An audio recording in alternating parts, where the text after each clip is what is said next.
ছেলে কানান কিংবা তার স্ত্রী, তারা কিন্তু নূহ আলাইহিস সালামের প্রতি ঈমান আনেনি। তার মানে বাবা নবী হয়ে অনেক সময় ছেলে ঈমান আনতে পারেনি, তার ভাগ্যে সেটা জোটেনি। নূহ আলাইহিস সালাম নবী ছিলেন, কিন্তু তার স্ত্রী তার প্রতি ঈমান আনেনি। এজন্য আল্লাহ তাআলা বলছেন, ইন্নাকা লা তাহদি মান আহবাবতা ওয়ালাকিন্নাল্লাহা ইয়াহদি মান ইয়াশা।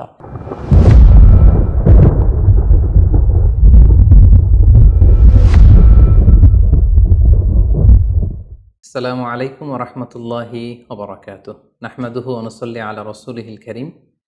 আম্মা বা'দু ফাআউযু বিল্লাহি মিনাশ শাইতানির রাজীম। বিসমিল্লাহির রহমানির রহিম। নূহ আলাইহিস সালাম আউয়ালু রাসূলিন বুইসা ইলা আহলিল আরদ। সাইয়েদনা আদম আলাইহিস সালাম এবং ইদ্রিস আলাইহিস সালামের পরে আল্লাহ তাআলা নূহ আলাইহিস সালামকে পৃথিবীর সর্বপ্রথম রাসূল করে এই পৃথিবীতে প্রেরণ করেছেন। এবং আল্লাহ তাআলা ওনাকে বলেছেন আবদান শাকুরা, মানে হচ্ছে অ্যান অবিডিয়েন্ট সার্ভেন্ট অফ আল্লাহ। আল্লাহ তাআলার একজন কৃতজ্ঞ বান্দা হিসেবে আল্লাহ তাআলা কালামুল্লাহ মাজিদে নূহ আলাইহিস সালামকে এই উপাধি দিয়েছিলেন। পাশাপাশি তিনি হচ্ছেন উলুল আজমি মিনার রসুল, অর্থাৎ 5 জন নবীকে আল্লাহ তাআলা কুরআনুল কারীমে দৃঢ় প্রত্যয়ী বা দৃঢ়চেতা রাসূল হিসেবে ঘোষণা করেছেন। নূহ আলাইহিস সালাম হচ্ছেন তাদের মধ্য থেকে অন্যতম। সাউদার্ন ইরাকের একটি শহরে, যেটি কুফা শহরের নিকটবর্তী একটি শহর, এমন একটি শহরে আল্লাহ তাআলা নূহ আলাইহিস সালামকে নবী হিসেবে প্রেরণ করেছিলেন। সাইয়েদনা আদম আলাইহিস সালাম থেকে শুরু করে নূহ আলাইহিস সালাম পর্যন্ত টানা 1000 বছর পর্যন্ত পৃথিবীতে শিরকের সূচনা বা উৎপত্তি হয়নি। বেসিকলি নূহ আলাইহিস সালামের জামানাতেই এই পৃথিবীতে সর্বপ্রথম শিরকের সূচনা হয়েছিল। ইবলিস শয়তান সর্বপ্রথম নূহ আলাইহিস সালামের জামানার যে কওমের লোকেরা, তাদের কাছে শিরকের ইন্ট্রোডিউস করেছিল। তাদের সময়ে 5 জন আল্লাহওয়ালা ব্যক্তি ছিল। তাদের ইন্তেকালের পরে শয়তান সেই জনগোষ্ঠীর লোকদের কাছে এসে বলল, তোমরা এই সমস্ত কি ইবাদত করছো? তোমাদের পূর্বপুরুষেরা যেমনভাবে আল্লাহ তাআলার কাছে ইবাদত করে নিজেদেরকে সঁপে দিয়েছিল, তার সামনে তো তোমাদের ইবাদত কিছুই নয়। তোমরা একটা কাজ করো, তোমাদের 5 জন আধ্যাত্মিক পুরুষ বা আল্লাহর প্রিয় বান্দাদের 5টি মূর্তি তৈরি করে তোমরা তোমাদের ইবাদতগাহের পাশে রাখো। ফলে তাদের চেহারা দেখলে তাদের বেশি বেশি ইবাদতের কথা তোমাদের স্মরণ হবে এবং তোমরা আল্লাহ তাআলার ইবাদত করার ব্যাপারে বেশি আগ্রহী হবে। তারা এই শয়তানের মুখরোচক চমৎকার এই কথা শুনে তাদের শ্রেষ্ঠ 5 জন সন্তান বা আল্লাহওয়ালা 5 জন ব্যক্তির 5টি মূর্তি তৈরি করে তাদের ইবাদত গাহের ভেতরে তারা স্থাপন করলো। এবং আসলেই তারা যখন এই 5 জন ব্যক্তিদের মূর্তির দিকে তাকাতো, তাদের আল্লাহ তাআলার ইবাদতের কথা তাদের স্মরণ হতো, ফলে তারা আল্লাহ তাআলার বেশি বেশি ইবাদত করতে লাগলো। এই জেনারেশন এভাবেই বেশি বেশি আল্লাহ তাআলার ইবাদতের মধ্য দিয়ে তারা পার করতে লাগলো। কিন্তু পরবর্তী জেনারেশন যখন আসলো, শয়তান তাদের কাছে এমনভাবে কুমন্ত্রণা বা টেম্পটেশন দিল, ফলে ওই প্রজন্ম তারা আল্লাহ তাআলার এক আল্লাহর ইবাদতকে ভুলে গিয়ে এই 5 জন শ্রেষ্ঠ আল্লাহর ওয়ালির মূর্তির সামনে দাঁড়িয়ে সেখানেই তারা মানত করতে শুরু করলো এবং এক আল্লাহর ইবাদত বাদ দিয়ে সেই মূর্তিগুলোর ইবাদত শুরু করে দিল। এভাবেই সাইয়েদনা নূহ আলাইহিস সালামের জামানাতে সর্বপ্রথম শিরকের সূচনা হয়। পবিত্র কালামুল্লাহ মাজিদে আল্লাহ তাআলা এই ঘটনাটি এভাবে উল্লেখ করেছেন যে নূহ আলাইহিস সালামের জামানায় যারা নেতৃত্ব স্থানীয় ছিল, তারা সাধারণ লোকদেরকে উদ্দেশ্য করে বলতো, ওয়াকালু লা তাযারুন্না আলিহাতাকুম ওয়ালা তাযারুন্না ওয়াদ্দাম ওয়ালা সুওয়াআ ওয়ালা ইয়াগুসা ওয়া ইয়াউকা ওয়া নাসরা।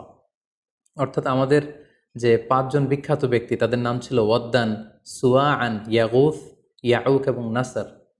তোমরা এদের ইবাদত ছেড়ে দিও না, বরং তোমরা এদের উপাসনা করতে থাকো। ফলে এই আয়াত প্রমাণ করে যে নূহ আলাইহিস সালামের জামানাতে সর্বপ্রথম শিরকের উৎপত্তি হয়েছিল। কিন্তু নূহ আলাইহিস সালাম তার জাতিগোষ্ঠীর কাছে এক আল্লাহর দাওয়াত দিয়ে যেতে লাগলেন। তিনি বলতে আরম্ভ করলেন, ইয়া কওমি আবুদুল্লাহ মা লাকুম মিন ইলাহিন গায়রুহু আফালা তাত্তাকুন। হে আমার জাতিগোষ্ঠীর লোকেরা, হে আমার জনগোষ্ঠীর লোকেরা, তোমাদের কি হলো? তোমরা কেন এক আল্লাহর ইবাদত করছো না? তোমরা কি আল্লাহকে ভয় পাও না? এবং তিনি বললেন যে আল্লাহ তাআলা আমাকে তার বাণীবাহক হিসেবে, প্রেরিত রাসূল হিসেবে তোমাদের কাছে পাঠিয়েছেন।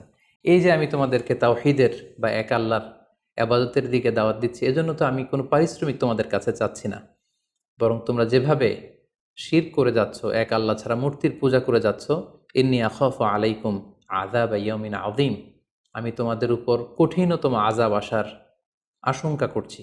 সো তোমরা শিরক ছেড়ে দিয়ে, মূর্তি পূজা ছেড়ে দিয়ে, পৌত্তলিকতা ছেড়ে দিয়ে এক আল্লাহ তাআলার ইবাদতের দিকে ফিরে আসো।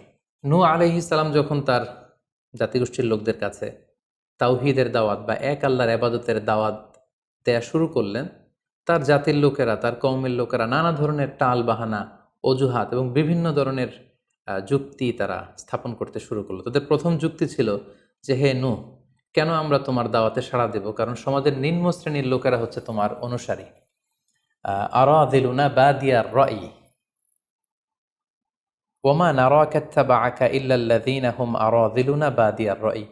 কারণ আমরা দেখতে পাচ্ছি সমাজের লো ক্লাসের যারা লোকজন, নিম্ন শ্রেণীর লোকজন, নিম্ন পেশার লোকজন, এরাই হচ্ছে তোমার ফলোয়ার।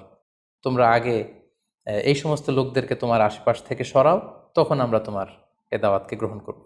তাদের আরও একটি যুক্তি ছিল যে, তুমি এই নিম্ন শ্রেণীর লোকদেরকে নিয়ে সমাজে ইনফ্লুয়েন্সিয়াল হতে চাচ্ছ। ইয়াতাফাদ্দালু আলাইকুম, এই নূহ হচ্ছে জেলে সমাজ, কৃষক সমাজ, এই সমস্ত নিম্ন শ্রেণীর লোকদেরকে নিয়ে এই সমাজের মধ্যে একটা ইনফ্লুয়েন্স ক্রিয়েট করে সে আমাদের উপর সুপিরিয়র হতে চাইছে। এটা ছিল তাদের আরেকটা যুক্তি। তারা আরও বলতো যে, আগে যদি এই নিম্ন শ্রেণীর লোকদেরকে তোমার কাছ থেকে তুমি তাড়িয়ে দাও, তাহলে আমরা তোমার উপর বিশ্বাস স্থাপন করতে পারি। নূহ আলাইহিস সালামের এই কথার জবাবে তিনি বলেছিলেন, ওমা আনা বিতারিদিল্লাযীনা আমানু, অর্থাৎ যারা আল্লাহ তাআলার উপর বিশ্বাস স্থাপন করেছে, যদিও তারা নিম্ন শ্রেণীর হয়ে থাকে, কি করে আমি তাদেরকে তাড়িয়ে দিতে পারি? তাদের আরও একটি যুক্তি ছিল যে, তুমি আমাদের মতো মানুষ, দেখতে তো তুমি আমাদের মতো মানুষ, তুমি খাচ্ছ, দাচ্ছ, ঘুমাচ্ছ, ঘুরে বেড়াচ্ছ, বাজারে যাচ্ছ, ক্রয় বিক্রয় করছো, আমাদের মতো মানুষ হয়ে তুমি কেমন করে রাসূল হতে পারো? তুমি যে রাসূল, কি করে আমরা বিশ্বাস করব? কেন আকাশ থেকে ফেরেশতারা এসে বলে দিয়ে যায় না যে তুমি রাসূল? তাহলে তো আমরা ফেরেশতাদেরকে দেখলে আমরা আস্থা পেতে পারি এবং নিশ্চিত হতে পারি যে আসলেই তুমি আল্লাহর পাঠানো রাসূল। এবং তারা পাশাপাশি আরও বলতো যে, আমাদের পূর্বপুরুষরা তো এই সমস্ত মূর্তিরই পূজা করেছে, তাহলে কি তুমি বলতে চাইছো এরা ভ্রান্ত ছিল? সর্বশেষে তারা বলতে আরম্ভ করলো যে, নূহ, তুমি হচ্ছে মিথ্যাবাদী, পাগল এবং ভ্রান্ত, আমরা আমাদের অবস্থানে অটল থাকব। এভাবে সাইয়েদনা নূহ আলাইহিস সালামের তাওহীদের যে দাওয়াত তিনি তার সমাজে ছড়িয়ে দিচ্ছিলেন, তারা ডিরেক্টলি এই একত্ববাদের দাওয়াতকে তারা প্রত্যাখ্যান করলো, রিজেক্ট করলো। কিন্তু নূহ আলাইহিস সালাম তিনি হাল ছাড়েননি। তিনি টানা ৯৫০ বছর তার জাতিগোষ্ঠীর লোকদের কাছে তিনি এক আল্লাহর দাওয়াত দিয়ে যেতে লাগলেন। কালামুল্লাহ মাজিদ আমাদেরকে জানাচ্ছে, ওয়ালাকাদ আরসালনা নূহান ইলা কওমিহি ফালাবিসা ফীহিম আলফা সানাতিন ইল্লা ৫০ আমা। তিনি ১ বছর, ২ বছর, ১০ বছর, ২০ বছর নয়, টানা ৯৫০ বছর তিনি লাগাতার কন্টিনিউয়াসলি তার কওমের লোকদের কাছে তিনি এই তাওহীদের দাওয়াত দিয়ে যেতে লাগলেন। এবং তিনি দিন রাতকে এক করে টায়ারলেসলি, রেস্টলেসলি তিনি তার জাতিগোষ্ঠীর কাছে এই একই দাওয়াত দিতে লাগলেন। তিনি বলছেন যে, রব্বি ইন্নী দাআউতু কওমি লাইলা ওয়া নাহারা, হে আল্লাহ, দিন রাত তো আমি চেষ্টা করে গেলাম, তাদেরকে তাওহীদের দাওয়াত দিলাম, কিন্তু তারা আমার কথা শুনছে না। ওয়া ইন্নী কুল্লামা দাআউতুহুম লিতাগফিরা লাহুম জাআলু আসাবিআহুম ফি আযানিহিম। এর মানে হচ্ছে, আল্লাহ, আমি যখনই তাদেরকে দাওয়াত দিতাম, তারা তাদের আঙ্গুলগুলো তাদের কানের ভেতরে ঢুকিয়ে রাখতো, যাতে করে আমার তাওহীদের কথা তাদের শুনতে না হয়। এবং ওয়াস্তাগশাউ সিয়াবাহুম ওয়া আসররু ওয়াস্তাকবারু ইস্তিকবারা, তারা আমাকে দেখলেই চাদর দিয়ে তাদের মুখ পেঁচিয়ে রাখতো, যাতে করে আমার কথাগুলো তারা শুনতে না পায়। সুম্মা ইন্নী দাআউতুহুম জিহারা। আমি, নূহ আলাইহিস সালাম বললেন, আল্লাহ, আমি দাওয়াতি কাজ করার কোনো মাধ্যমই তো বাকি রাখিনি। আমি প্রথমে পার্সন টু পার্সন আমি প্রাইভেটলি দাওয়াত দিতাম। এটা যখন তারা অস্বীকার করলো, আমি তখন পাবলিক দাওয়াত দেওয়া শুরু করলাম। আমি তাদের বড় গ্যাদারিংসে, বিভিন্ন ফেস্টিভ্যালে যে তাদেরকে এই দাওয়াতের কথা শোনালাম, কিন্তু তারা প্রত্যাখ্যান করেছে। সুম্মা ইন্নী আ'লানতু লাহুম ওয়া আসরারতু লাহুম ইসরারা। অর্থাৎ এই আয়াত থেকে বোঝা যাচ্ছে যে, নূহ আলাইহিস সালাম দাওয়াত দেয়ার বা বাণী বাহকের যে কাজ, এই গুরুদায়িত্ব পালনে কোনো ধরনের প্রক্রিয়া তিনি বাদ রাখেননি। তিনি দিনে রাতে, তিনি প্রাইভেটলি, তিনি পাবলিকলি, তিনি উৎসাহ প্রদানের মাধ্যমে, জান্নাতের সুসংবাদ দেওয়ার মাধ্যমে, কিংবা জাহান্নামের ভয় দেখানোর মাধ্যমে নানাভাবে তার জাতিগোষ্ঠীর কাছে আখেরাতের কথা, আখেরাতে আল্লাহ তাআলার সুপ্রিম কোর্টের কাঠগড়ায় দাঁড়িয়ে জবাবদিহিতার কথা, এক আল্লাহর একত্ববাদের কথা, এই দাওয়াতগুলো তিনি দিয়ে গিয়েছেন। কিন্তু অধিকাংশ ক্ষেত্রেই এবং অধিকাংশ লোকগুলোই নূহ আলাইহিস সালামের এই তাওহীদের দাওয়াতকে প্রত্যাখ্যান করেছিল এবং রিজেক্ট করেছিল। এভাবে নূহ আলাইহিস সালাম যখন দাওয়াত দিয়ে যেতে লাগলেন, তার কওমের লোকদের মধ্য থেকে ফাইনাল যে রেসপন্সটি এসেছিল সেটি হচ্ছে, ক্বালু লাইন লাম তানতাহি ইয়া নূহ লা তাকুনান্না মিনাল মারজুমিন। হে নূহ, অনেক হয়েছে, এবার তুমি থামো। তুমি যদি এই দাওয়াত দেয়া বন্ধ না করো, তাহলে আমরা তোমাকে স্টোনিং করে, পাথর মেরে, প্রস্তর নিক্ষেপ করে দুনিয়া থেকে বিদায় করে দিব। এবং তারা এও বলল যে, ক্বালু ইয়া নূহ ক্বাদ জাদালতানা ফাআকসারতা জিদালানা। অনেক হয়েছে, তুমি অনেক আর্গুমেন্ট আমাদের সাথে দিয়েছ, অনেক তর্ক বিতর্ক তোমার সাথে হয়েছে, এবার থামো। ফাআতিনা বিমা তাইদুনা ইন কুনতা মিনাস সাদিকিন। তুমি যে আযাবের ভয় দেখাচ্ছ, পারলে সেটা দেখাও। তুমি আমাদেরকে বলছো যে আমরা যদি এক আল্লাহর ইবাদত না করি, আমরা যদি পৌত্তলিকতা না ছাড়ি, তাহলে আল্লাহ তাআলা আযাব দিয়ে আমাদেরকে ধ্বংস করে দিবে। পারলে সেই ধ্বংসলীলা তুমি আমাদের সামনে নিয়ে আসো, পারলে সেই শাস্তি দেখাও, তুমি যদি সত্যবাদী হয়ে থাকো। এবার নূহ আলাইহিস সালাম তাদের এ ধরনের অ্যাটিটিউড দেখে অনেকটা হতাশ হলেন। তিনি তাদের কাছে কোনো প্রতিদান চাইছেন না, তাদের কল্যাণের জন্যই, তাদেরকে জাহান্নামের আগুন থেকে বাঁচার জন্যই তিনি 950 বছর ডেডিকেট করে দিলেন তাদের দাওয়াতি কাজে। কিন্তু তারা যখন এই দাওয়াতি কাজে সাড়া দিচ্ছে না, অবশেষে হতাশ হয়ে নূহ আলাইহিস সালাম আল্লাহকে দোয়া করলেন, আল্লাহ ফাফতাহ বাইনি ওয়া বাইনাহুম ফাতহান। আমি আর পারছি না, আপনি এবার এসপার ওসপার করে দিন, আপনি একটা ফায়সালা করে দিন। অবশেষে তিনি বদদোয়া করে বসলেন, তাদের উপর অভিশাপ দিয়ে ফেললেন, কার্ডস করে বসলেন। তিনি বললেন, রাব্বি লা তাযার আলাল আরদি মিনাল কাফিরিনা দাইয়ারা। হে আল্লাহ, আপনি এমন আযাব পাঠান, আযাব দিয়ে আপনি কাফিরদের আন্ডা বাচ্চা কাউকে আপনি অবশিষ্ট রাখবেন না। পুরো কাফির সমাজ, মুশরিক সমাজকে আপনি আযাব দিয়ে ধ্বংস করে দেন। যদি আপনি তাদেরকে বাঁচিয়ে রাখেন, তাহলে তারা বিশ্বাসীদেরকেও সংক্রামিত করবে এবং তাদের অনাগত প্রজন্ম তারা পাপাচারী হয়ে এই পৃথিবীতে তারা ফাসাদ সৃষ্টি করবে। নূহ আলাইহিস সালাম যখন এরকম বদদোয়া করলেন, আল্লাহ তাআলা নূহ আলাইহিস সালামের এই অভিশাপ বা বদদোয়াকে কবুল করলেন এবং তিনি নূহ আলাইহিস সালামকে জানিয়ে দিলেন, নূহ, তোমার কথা মতো আমি এবার এটার একটা শেষ দেখে ছাড়বো এবং আমি পৃথিবীতে আযাব পাঠাবো। সে আযাবটি হচ্ছে ভয়ঙ্কর ধরনের বন্যা হয়ে যাবে গোটা পৃথিবীতে, মহাপ্লাবন ঘটবে। সো সে প্লাবন থেকে বাঁচার জন্য ওয়াসনাইল ফুলকা বিআইউনিনা ওয়া ওয়াহিনা, অর্থাৎ হে নূহ, তুমি আমার গাইডেন্স বা আমার পাঠানো দিক নির্দেশনা অনুযায়ী তুমি বিশাল একটি নৌকা বানাও বা কিস্তি বানাও বা বিশাল একটি জলতরী বা নৌযান বানাও, যাতে করে এই মহাপ্লাবন থেকে বাঁচার জন্য তুমি বিশ্বাসীদেরকে নিয়ে এই নৌযানে, এই কিস্তিতে, জাহাজে বা এই জলতরীতে, এই নৌকাতে তোমরা আশ্রয় নিতে পারো। আল্লাহ তাআলার পক্ষ থেকে এই আদেশ যখন আসলো, সাইয়েদনা নূহ আলাইহিস সালাম বিশ্বাসীদেরকে নিয়ে বিশাল এক জলতরী বা নৌকা বা বিশাল এক জাহাজ তিনি তৈরি করলেন। নূহ আলাইহিস সালামের কওমের মুশরিক লোকেরা যখন এই জাহাজ বা নৌকা বানাতে দেখলো, তারা হাসাহাসি শুরু করে দিল। কোরআন বলছে, ওয়া কুল্লামা মাররা আলাইহি মালাউম মিন কওমিহি সাখিরু মিন। তারা যখনই নৌকা বানানো, এই কিস্তি বানানো, এই বিশাল জলতরী বানাতে দেখলো, তারা ঠাট্টা বিদ্রুপ করলো। তারা বলল, নূহ, এই মরুভূমির মাঝখানে কোথায় তুমি এই নৌকা চড়াবে? তোমরা যেহেতু নৌকা বানাচ্ছ, পারলে একটা সাগরও বানিয়ে নাও, যাতে করে তোমাদের এই নৌকাকে, এই জাহাজকে তোমরা ভাসাতে পারো।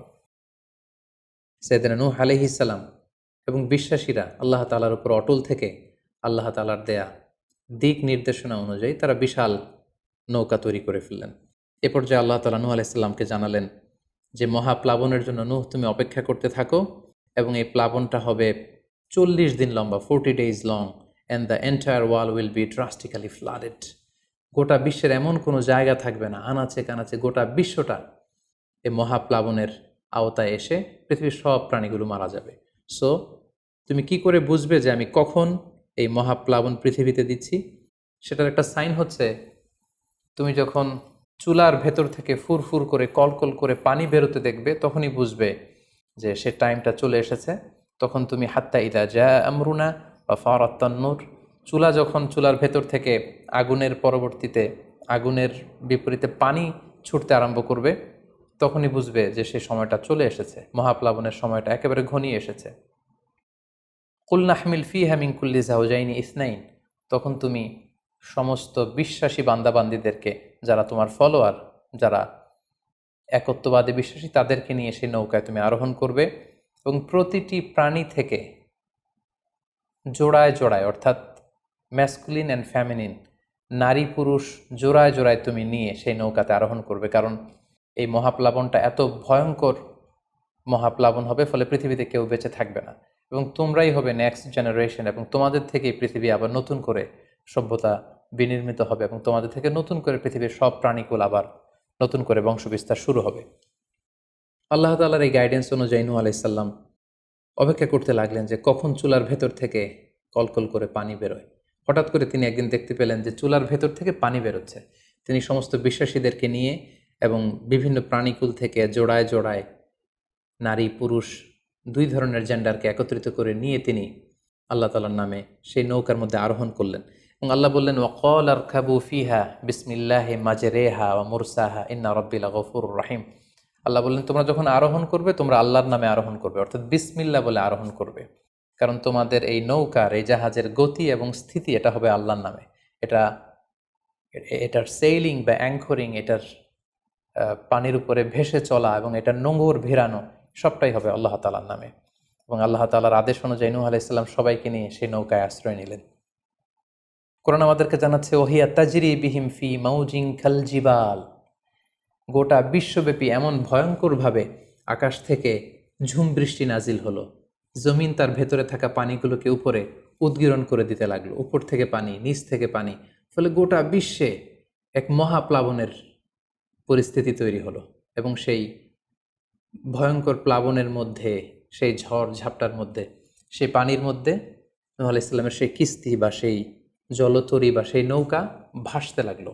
কোরআন বলছে যে ফি মাউজিন কাল জিবাল, বিশাল পাহাড় সম ঢেউয়ের মধ্যে নূহ আলাইহিস সালামের তরী আল্লাহর নামে ভাসতে আরম্ভ করলো এবং আল্লাহর নামে নূহ আলাইহিস সালাম সেই তরী ভাসিয়ে দিলেন। মহাপ্লাবনের ঠিক কিছু আগে নূহ আলাইহিস সালাম ওনার ছেলে কানাআনকে আহ্বান করলেন যে, কানাআন, তুমি এই নৌকার মধ্যে আরোহণ করো। আমরা ইতিহাস থেকে আমরা জেনেছি যে নূহ আলাইহিস সালামের 4 জন সন্তান ছিল, হাম, সাম, ইয়াফাস, কানাআন।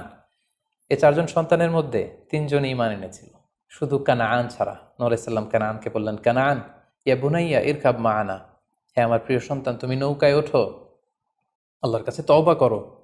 কিন্তু কানাআন নূহ আলাইহিস সালামের এই আহ্বানের প্রত্যুত্তরে তিনি বলেছিলেন, আমি নৌকায় উঠবো না, সাআবি ইলা জাবালিন ইয়াসিমুনি মিনাল মা, আমি পাহাড়ের চূড়ায় যেয়ে দাঁড়াবো, পাহাড় আমাকে পানি থেকে বাঁচাবে, কারণ এই বন্যার পানি তো পাহাড় পর্যন্ত পৌঁছতে পারবে না। নূহ আলাইহিস সালাম বললেন, ক্বালা লা আসিমাল ইয়াউমা মিন আমরিল্লাহ ইল্লা মার রাহিম, হে কানাআন, আজকে আল্লাহর এই গজব থেকে, এই আযাব থেকে, এই মহাপ্লাবন থেকে বাঁচানোর কেউ নাই, কেউ তোমাকে বাঁচাতে পারবে না। পাহাড় তোমাকে আজকে সুরক্ষা দিতে পারবে না, বাঁচাতে পারবে না, আজকে বাঁচানোর কেউ নেই, তুমি তাড়াতাড়ি উঠে আসো এখানে। কিন্তু নূহ আলাইহিস সালামের ছেলে কানাআন অস্বীকৃতি জ্ঞাপন করলো। কোরআন বলছে, ওয়াহালা বাইনাহুমাল মাউজু ফাকানা মিনাল মুগরাকিন, বাবা আর ছেলের মধ্যে যখন এ ধরনের কথা চলছিল, হঠাৎ করে বিশাল এক সাগরের ঢেউয়ের ধাক্কা এসে নূহ আলাইহিস সালামের সন্তান কানাআনকে পানির মধ্যে ডুবিয়ে দিল। তাহলে এই আয়াত থেকে বুঝলাম কানাআন যারা ডুবে গিয়েছিল তাদের অন্তর্ভুক্ত হয়েছিল। এবং মজার ব্যাপার হচ্ছে, নূহ আলাইহিস সালামের স্ত্রীও এই মহাপ্লাবন থেকে বাঁচতে পারেনি। সেও ঈমান না আনার কারণে যারা ধ্বংস হয়েছিল, যাদের সলিল সমাধি হয়েছিল মহাপ্লাবনের পানির মধ্যে, নূহ আলাইহিস সালামের স্ত্রীও সেখানে নিহত হয়েছেন। এখন একটি প্রশ্ন এসে দাঁড়ায়, সেটি হচ্ছে যে এটা কি একটা গ্লোবাল ডিজাস্টার ছিল কিনা? এটা কি ইরাকের সেই সাউদার্ন পার্টেই শুধু এই বন্যাটা হয়েছিল, না গোটা বিশ্বব্যাপী হয়েছিল? এ নিয়ে ঐতিহাসিকদের মধ্যে অনেক ধরনের মতামত পাওয়া যায়। তবে একটা বড় সংখ্যক ঐতিহাসিক মুআররিখুন তারা বলেছেন যে ইট ওয়াজ এ গ্লোবাল ডিজাস্টার।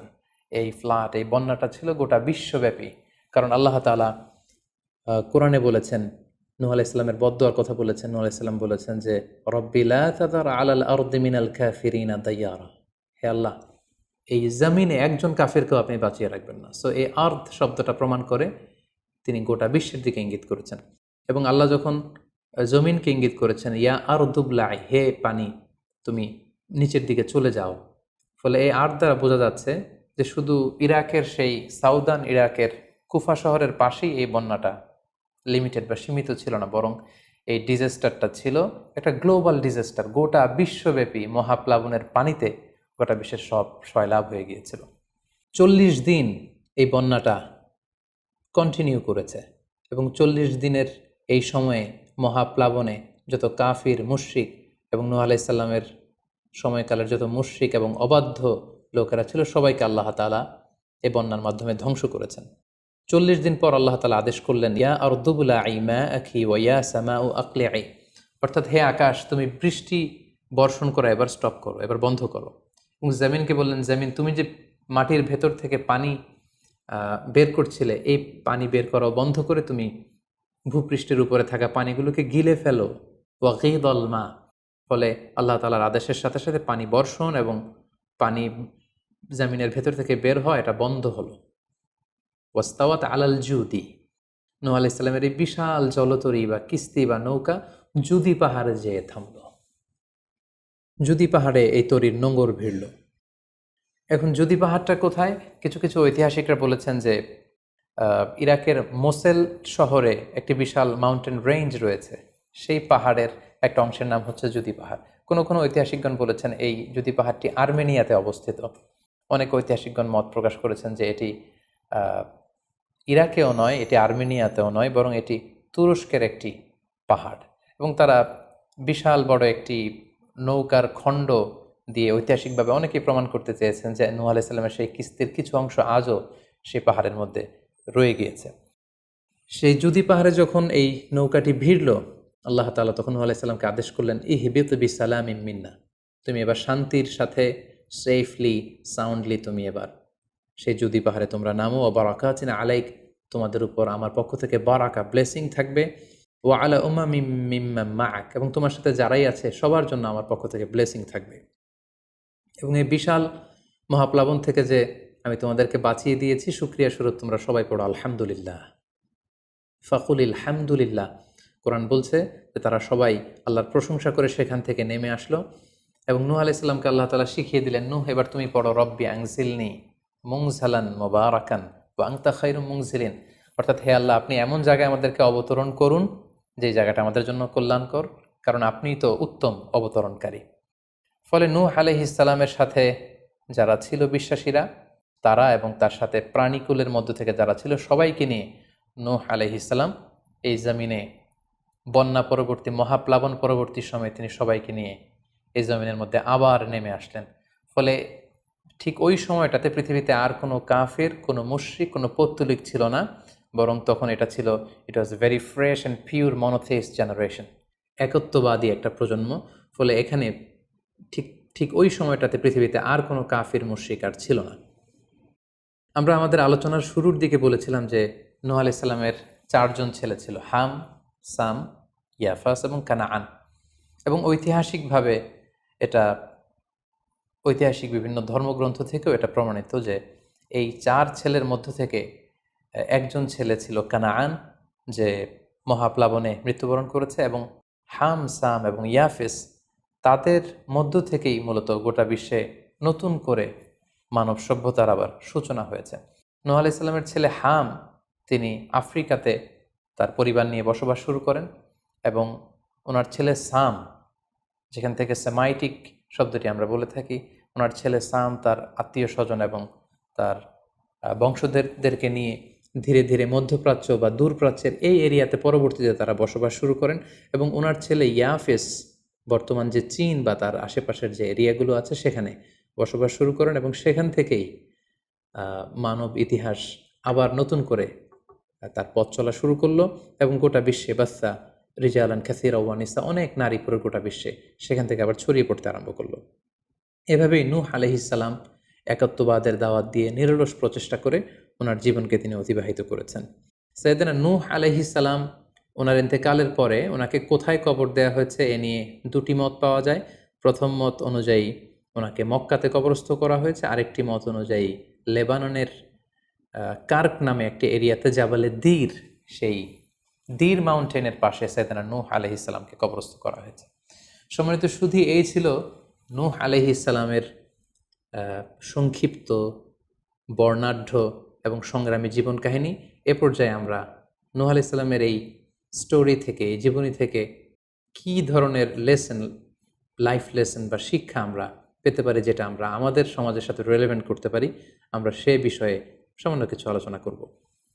আমরা যারা দাওয়া কাজের সাথে ইনভলভড, তাদের জন্য নূহ আলাইহিস-সালামের জীবনীতে আসলে নূহ আলাইহিস-সালামের দাওয়া ক্যারিয়ার থেকে নেবার মতো, শেখার মতো অনেক কিছু রয়েছে। তোর মধ্যে থেকে অন্যতম হচ্ছে যে ডাইভার্সিটি অফ দাওয়া অ্যাপ্রোচ। আমরা জানি যে আমরা যারা আল্লাহ তাআলার এই কথাগুলো, কোরআন সুন্নাহর এই মেসেজগুলো পৌঁছে দিচ্ছি, আমরাও কাইন্ডা বাণীবাহকের কাজ কিন্তু আমরা করছি। যেহেতু নবীরা নেই, তাদের অনুসৃত পথকে আমরা ধারণ করে তাদের কথাগুলো আমরা পৌঁছে দিচ্ছি। সো আমাদের এই দাওয়া অ্যাপ্রোচের মধ্যে ডাইভার্সিটি থাকতে হবে। আমরা যেমনি ওরালি দাওয়া কাজ করি, নবীরা ওরালি দাওয়া কাজ করতেন, মৌখিকভাবে মানুষকে দাওয়া দিতেন। এই ওরালি দাওয়ার পাশাপাশি আমরা রিটেন দাওয়ার কাজ করতে পারি, আমরা প্র্যাকটিক্যাল দাওয়া কাজ করতে পারি। অর্থাৎ প্র্যাকটিক্যাল দাওয়াটা হচ্ছে লাইভ দাওয়া। আমার কথা দেখে, আমার আচরণ দেখে, আমার ডিলিংস দেখে মানুষ ইসলামের সৌন্দর্যের প্রতি আকৃষ্ট হবে, এবং এটা খুবই ফলপ্রসূ একটা দাওয়া সিস্টেম। সো আমরা যদি নূহ আলাইহিস সালামের জীবনের দিকে তাকাই, তাহলে দেখব উনি অনেকভাবে এই দাওয়া কাজ করেছেন। উনি প্রথম পার্সন টু পার্সন টার্গেট করে তাকে একা একা বোঝাতেন। এটা যখন কাজ না করতো, প্রাইভেট দাওয়া থেকে উনি পরে সুইচ করলেন পাবলিক দাওয়াতে। কোরআন আমাদেরকে জানিয়েছে যে তার কওমের বিভিন্ন ফেস্টিভ্যালগুলোতে, সেখানকার বিভিন্ন পাবলিক গ্যাদারিংসগুলোতে, সেখানকার বিভিন্ন ক্লাবগুলোতে তিনি যে এক আল্লাহর দাওয়া তিনি সেখানে পেশ করেছেন। পাশাপাশি নূহ আলাইহিস সালাম তার সময়ের সম্ভ্রান্ত ব্যক্তিবর্গ যারা, তাদেরকে স্পেশালি তিনি দাওয়া কাজের আওতায় নিয়ে এসেছেন। এলিট সোসাইটি যারা, আমরা যদি আল্লাহ রাসূল সাল্লাল্লাহু আলাইহি ওয়াসাল্লামের দাওয়া অ্যাক্টিভিটির দিকে তাকাই, তাহলে দেখব যে উনিও কিন্তু সানাদিদে কোরাইশের যারা লিডার শ্রেণী ছিল, গণ্যমান্য ব্যক্তিবর্গ ছিল, তাদেরকে তিনি স্পেশালি দাওয়া কাজ করতেন তাদের সাথে। কারণ আমরা জানি যে একটা সমাজের লিডার যদি ইসলামের পথে আসে, ফলে তার যে লক্ষ লক্ষ ফলোয়ার থাকবে, তারাও তার দ্বারা ইনফ্লুয়েন্স হয়ে তারাও ইসলামের পথে চলে আসবে। এবং আল্লাহ রাসূল সাল্লাল্লাহু আলাইহি ওয়াসাল্লামের জীবনীতে আমরা দেখেছি যে কোনো গোষ্ঠীর বা কোনো কওমের বা কোনো ট্রাইবের গোত্র প্রধান যখন কালিমা পড়ে মুসলমান হয়েছে, তার দেখা দেখি গোত্রের সকল নারী পুরুষ তারাও মুসলমান হয়ে গেছে। দাওয়া কাজ আঞ্জাম দেওয়ার ক্ষেত্রে যারা এলিট সোসাইটি বা সমাজের গণ্যমান্য ব্যক্তিবর্গ যারা থাকবে, তাদেরকে দাওয়া দেওয়ার ক্ষেত্রে আমাদেরকে স্পেশাল এফোর্ট দিতে হবে।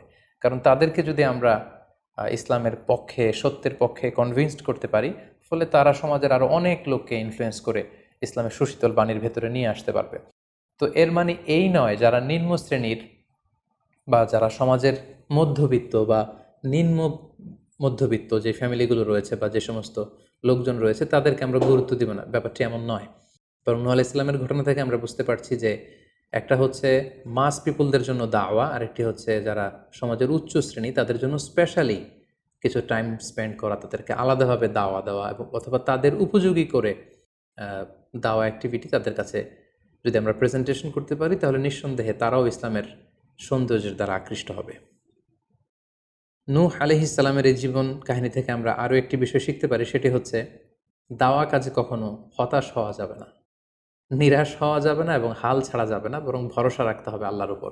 কারণ আমরা কয় বছর দাওয়া কাজ করে যাচ্ছি, আমরা কতটুকু এফোর্ট দিয়েছি, আমরা কতটুকু টাইম স্পেন্ড করেছি, আমরা কতটুকু স্যাক্রিফাইস করেছি। আমরা যদি নূহ আলাইহিস সালামের জীবনের দিকে তাকাই, তাহলে দেখব যে তিনি টানা 950 বছর টানা লাগাতার তিনি তার জাতিগোষ্ঠীর কাছে দাওয়াতি কাজ করেছেন, কিন্তু তিনি নিরাশ হননি, হতাশ হননি, হাল ছেড়ে দেননি, তিনি ভরসা রেখেছিলেন আল্লাহ তাআলার উপর। সো আমরা যারা দাওয়া কাজ করছি, আমরা ইনস্ট্যান্ট ফলাফলের জন্য যেন বসে না থাকি, আমরা আমাদের দায়িত্বটুকু পালন করব। নূহ আলাইহিস সালামের এই স্টোরি থেকে আমরা আরও একটি বিষয় শিখতে পারি, সেটা হচ্ছে আমাদের কাজ হচ্ছে ইফোর্ট দেয়া, বাট এটার কমপ্লিশন, এটার রেজাল্ট আসবে আল্লাহ তাআলার পক্ষ থেকে। আরবিতে বলা হয় যে আস-সা'য়ু মিন্না ওয়াল ইতমামু মিনাল্লাহ, প্রচেষ্টা করার মালিক আমরা, সফলতা দেওয়ার মালিক হচ্ছেন আল্লাহ। আমি অনেক দাওয়াতি কাজ করছি, কিন্তু আমার দাওয়াতি কাজে কেউ সাড়া দিচ্ছে না, কেউ রেসপন্স করছে না, আমার দাওয়াতি কাজে কেউ ইসলামের প্রতি আকৃষ্ট হচ্ছে না, ইট ডাজন্ট মিন দ্যাট আমি একজন ব্যর্থ দায়ী, না, এটা কখনোই না। বরং আমি সিনসিয়ারিটির সাথে আমার সর্বোচ্চ প্রচেষ্টাটুকুন আমি করছি কিনা, সেটাই হচ্ছে দেখার বিষয়। আমার কত ফলোয়ার, আমার ডাকে কত মানুষ সাড়া দিল, এটা দেখার বিষয় না, বরং আমি আমার রোলটা প্লে করতে পারছি কিনা সিনসিয়ারিটির সাথে, এটা হচ্ছে দেখার বিষয়। এর কারণ হচ্ছে আল্লাহর হাবিব সাল্লাল্লাহু আলাইহি ওয়াসাল্লাম বলেছেন, কিয়ামতের দিন অনেক নবী দাঁড়াবে যাদের ফলোয়ার হচ্ছে হাতে গোনা অল্প কয়েকজন, মানে অল্প কয়েকজন ঈমান এনেছিল। পৃথিবীতে অনেক নবী ছিল, তারা কিয়ামতের দিন দাঁড়াবে, তার বিশ্বাসী উম্মতের সংখ্যা হচ্ছে মাত্র 2 জন। পৃথিবীতে এরকম অনেক নবী ছিল, কিয়ামতের দিন তিনি দাঁড়াবেন, তার উপর বিশ্বাস এনেছিল মাত্র একজন, মানে নবীও একজন, তার প্রতি ঈমানও এনেছে মাত্র একজন। এমনও অনেক নবী কিয়ামতের দিন আল্লাহ তাআলার দরবারে দাঁড়াবে যেই নবীর কোনো ফলোয়ার নাই, যেই নবীর কোনো বিশ্বাসী উম্মত নাই, অর্থাৎ নবী শুধু একা, তার সারা জীবনের দাওয়া কাজে কেউ তার ডাকে সাড়া দেয়নি। তার মানে কি তিনি ব্যর্থ? নেভার, কখনো না। তিনি তার দায়িত্বটুকুন পালন করেছেন, এজন্য তিনি আল্লাহ তাআলার দরবারে তিনি সফল। সো কে আপনার ডাকে সাড়া দিবে, কে ইসলামের পথে আসবে, এটা আমাদের দেখার বিষয় না। আমাদের দেখার বিষয় হচ্ছে আমরা আমাদের দায়িত্বটুকুন পালন করেছি কিনা, আমরা কোরআনের, ইসলামের সুন্দর বিউটিফুল মেসেজগুলো আমরা পৌঁছে দিতে পেরেছি কিনা। That should be hour concern, সেটাই হচ্ছে আমাদের দায়িত্ব। সূরা হুদে নূহ আলাইহিস সালামের ফলোয়ার কত ছিল এ ব্যাপারে আমরা জানতে পারি। আল্লাহ তাআলা বলছেন, ওয়ামা আহমানা মাআহু ইল্লা কালিল, মানে নূহ আলাইহিস সালামের জাতিগোষ্ঠীর হাতে গোনা অল্প কিছু লোক ছাড়া তার প্রতি অন্যান্যরা ঈমান আনেনি। এই অল্প কিছু লোক, তাদের সংখ্যা কত? তাফসির ইবনে কাসিরে এসেছে, সাইয়েদনা ইবনে আব্বাস বলেন যে কানু সামানিনা নাফসান মিনহুম নিসাউহুম, নারী পুরুষ মিলিয়ে 80 জন। Could you imagine that? 950 বছরের দাওয়াতি ক্যারিয়ারে ওনার উপর ঈমান এনেছে মাত্র 80 জন। তার মানে প্রতি 100 বছরে অন অ্যান অ্যাভারেজ 10 জন ওনার উপর ঈমান আনেনি। কিন্তু উনি হচ্ছেন উলুল আজমি মিনার রুসুল, এই মহাবিশ্বের 5 জন শ্রেষ্ঠতম নবীদের মধ্য থেকে তিনি হচ্ছেন অন্যতম। সো আমাদেরকে দেখতে হবে আমরা আমাদের দায়িত্বটুকুন পালন করছি কিনা, কতজন আমাদের ডাকে সাড়া দিল, কতজন আমাদের ফলোয়ার হলো, কতজন ইসলামের পথে আসলো কে আসলো না, সেটা আল্লাহ তাআলা নির্ধারণ করবেন। নূহ আলাইহিস সালামের জীবনী থেকে আমরা আরও যে শিক্ষাটি পাই, এবং এটি খুবই গুরুত্বপূর্ণ একটি লেসন, সেটা হচ্ছে হিদায়া অনলি বিলংস টু আল্লাহ। হেদায়েত দেওয়ার মালিক হচ্ছেন আল্লাহ। Canaan and the wife of নূহ ফর এক্সাম্পল, যেমন নূহ আলাইহিস সালামের ছেলে কানাআন কিংবা তার স্ত্রী, তারা কিন্তু নূহ আলাইহিস সালামের প্রতি ঈমান আনেনি। তার মানে বাবা নবী হয়ে অনেক সময় ছেলে ঈমান আনতে পারেনি, তার ভাগ্যে সেটা জোটেনি। নূহ আলাইহিস সালাম নবী ছিলেন, কিন্তু তার স্ত্রী তার প্রতি ঈমান আনেনি। এজন্য আল্লাহ তাআলা বলছেন, ইন্নাকা লা তাহদি মান আহবাবতা ওয়ালাকিন্নাল্লাহা ইয়াহদি মান ইয়াশা, হে নবী আপনি যাকে চান তাকে আপনি হেদায়েত দিতে পারবেন না, কারণ হেদায়েত দেওয়ার মালিক আপনি নন। হেদায়েত দেওয়ার নিরঙ্কুশ একচ্ছত্র ক্ষমতা হচ্ছে শুধুমাত্র কেবলমাত্র আল্লাহ তাআলার হাতে। তিনি যাকে চাইবেন তাকে তিনি হেদায়েত দেন, আমরা চাইলেই কাউকে হেদায়েত দিতে পারবো না। নূহ আলাইহিস সালামের জীবনী থেকে আরও একটি বড় শিক্ষা হচ্ছে যে আল্লাহ তাআলা হুট করেই কাউকে আযাব দেন না বা শাস্তি পাঠান না, বরং আল্লাহ তাআলা বারবার সুযোগ দিয়ে থাকেন। অনেক সুযোগ দেওয়ার পরে, বারবার সুযোগ দেওয়ার পরেও যখন কেউ সত্যের পথে ফিরে আসে না, বরং বারবার তারা অবাধ্যতা, দাম্ভিকতা এবং বাড়াবাড়ি করে, ঠিক তখনই আল্লাহ তাআলা তাদেরকে শাস্তি দেন। আমরা নূহ আলাইহিস সালামের জাতিগোষ্ঠীর দিকে যদি তাকাই, তাহলে দেখব যে তিনি 950 বছর তাদেরকে চান্স দিয়েছেন। এত লম্বা সময় তাদেরকে সুযোগ দেওয়ার পরেও তারা সত্যের পথে ফিরে আসেনি। অতঃপর আল্লাহ তাআলা মহাপ্লাবন দিয়ে পুরো জাতিগোষ্ঠীকে ধ্বংস করে দিয়েছেন। নূহ আলাইহিস সালামের জীবনী থেকে সর্বশেষ যে শিক্ষাটি আমরা পাই, সেটি হচ্ছে সব ধ্বংস নয়, কিছু ধ্বংস আছে যেটা আবার নতুন করে সৃষ্টি করে, অর্থাৎ সৃষ্টির জন্য ধ্বংস।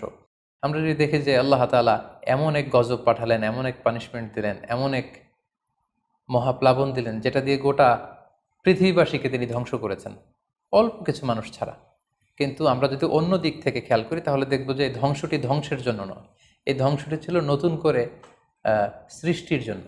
আমরা দেখি যে অনেক এলাকাতে অগ্নিকাণ্ড ঘটে, সেখানে হয়তো বেড়ার ঘর ছিল, টিনের ঘর ছিল, তো অগ্নিকাণ্ড ঘটার পরে সেখানে বিশাল করে বিল্ডিং তৈরি হয়। তার মানে সব ধ্বংসের জন্য নয়, কিছু ধ্বংস আছে সৃষ্টির জন্য। নূহ আলাইহিস সালামের ক্ষেত্রেও এই ধ্বংসের ব্যাপারটি ঠিক এমনই ঘটেছিল।